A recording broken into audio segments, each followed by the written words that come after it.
Hello అందరికీ నమస్తే. ఈరోజు మనకు ఒక 20 days బ్యాక్ కస్టమర్ మన దగ్గర పంపు రిపేర్ చేయించుకొని పోయినాడు.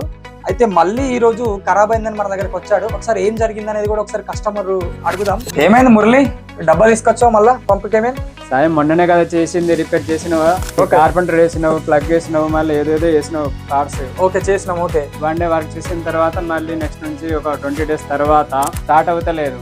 ఓకే అసలు ఈ ప్రాబ్లం ఏంటి?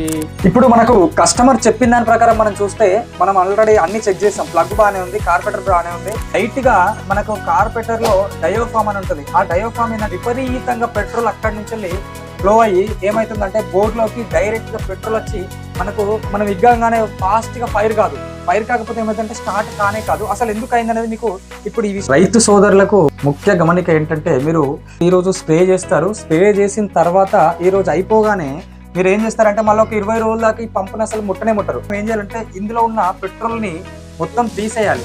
మీరు తీసేసిన తర్వాత ఒక్కసారి స్టార్ట్ చేసి ఆటోమేటిక్ అది ఆఫ్ అయిందంటే అలానే పక్కన పెడితే మీకు స్టార్టింగ్ ప్రాబ్లం అనేది అసలు రాకుండా ఉంటుంది. మరిన్ని వీడియోస్ కోసం మీరు లైక్ అండ్ కామెంట్ చేయండి. మీరు అలాగే వీడియో చూస్తున్నారు కానీ నన్ను ఫాలో చేయట్లేదు, ప్లీజ్ అందరూ సపోర్ట్ చేయండి. Thank you.